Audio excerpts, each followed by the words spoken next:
ଜାଣିଛ ଜାଣିଛ ଗୋଟେ ବାପାର ନାଁ ରାଜକୁମାର ସାଜ ଝିଅଟିଏ। ବୋହୂ ହେଲା ପରେ ନା ଦୁନିଆଟା ପୁରା ବଦଳିଯାଏ। ଛୋଟ ଛୋଟ କଥାରେ ଅଳି କରେ ସୁନା ଝିଅଟିଏ। ବୋହୂଟି ଅଳି ପୁରା କରୁ କରୁ ତୁଟାଏ ନିଜ ପ୍ରତି ମୋହ। ପୂଜା ପର୍ବରେ ପୋଷାକ ପାଇଁ କାନ୍ଦି କାନ୍ଦି ମୁଣ୍ଡ ପିଟେ ଝିଅ। ବୋହୂକୁ ପଚାରିଲେ କୁହେ ମୋର ଲୁଗା ଅଛି ମ, ପରେ ଆଣିବ ରୁହ। ଝିଅଟିଏ ହସ ଖୁସିରେ ଗାଁ ଦାଣ୍ଡରେ ଘୁରି ବୁଲେ ମହାନନ୍ଦରେ। ବୋହୂର ସ୍ଥାନ କିନ୍ତୁ ସଦା ଥାଏ ପରା ଘର କୋଣରେ।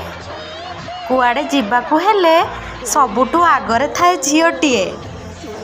ନିଜ ଘରକୁ ଯିବାକୁ ବି ବୋହୂଟିଏ 10 ଥର ଭାବିଥାଏ।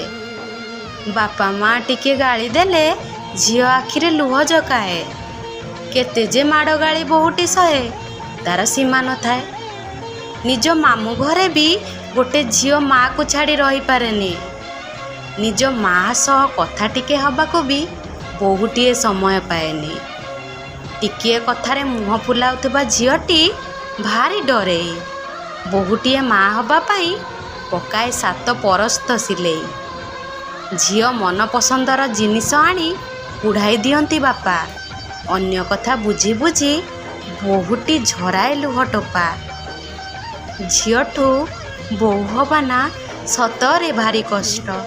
ଏଇ ବାହାଘର କଥାଟା କିଏ ଉଠେଇଥିଲା କେଜାଣି? ସେ ଲୋକଟା ଭାରି ଦୁଷ୍ଟ।